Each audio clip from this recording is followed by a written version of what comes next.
Hello મિત્રો, આજે આપણે વનસ્પતિઓમાં પોષણ વિશે માહિતી મેળવીશું। સૌ પ્રથમ તો પોષણ કોને કહેવાય? તો ઉર્જાના સ્ત્રોતને ખોરાક રૂપે બહારથી સજીવના શરીરની અંદર દાખલ કરવાની ક્રિયાને પોષણ કહે। પોષણના બે પ્રકાર છે, એક સ્વાવલંબી પોષણ અને બીજો પરાવલંબી પોષણ।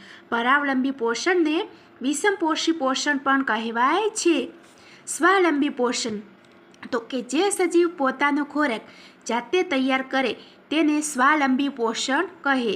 દાખલા તરીકે વનસ્પતિ પોતાનો ખોરાક પ્રકાશ સંશ્લેષણની મદદથી જાતે તૈયાર કરે છે, તો વનસ્પતિને સ્વાવલંબી પોષણ કહેવાય છે।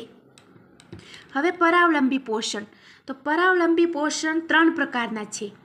કીટાહારી પોષણ કે જેનું ઉદાહરણ છે કલસ્પર્ડ, વિનસ મક્ષીપાસ અને ડ્રોસેરા। બીજા નંબરે મૃતોપજીવી પોષણ, જેનું ઉદાહરણ છે મ્યુકર એટલે કે મશરૂમ। મશરૂમ એક પ્રકારની ફૂગ છે અને યીસ્ટ।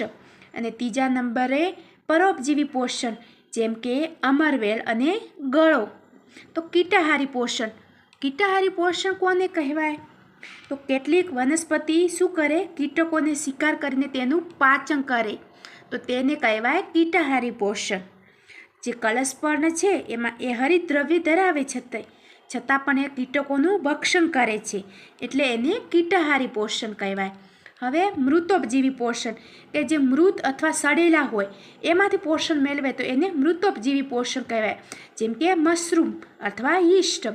અને પરોપજીવી પોષણ એટલે કે જે વનસ્પતિ પર રહીને તેનો ખોરાક તૈયાર કરે તેને પરોપજીવી પોષણ કહેવાય છે। અમરવેલ છે એ હરિતદ્રવ્ય ધરાવતી નથી, પણ તે યજમાન વનસ્પતિ પર રહીને તૈયાર કરેલો ખોરાક શોષી લે છે, આથી તેને પરોપજીવી પોષણ કહીએ છીએ। હવે આપણે આવતા લેક્ચરમાં પ્રાણીઓમાં પોષણ વિશે માહિતી મેળવીશું।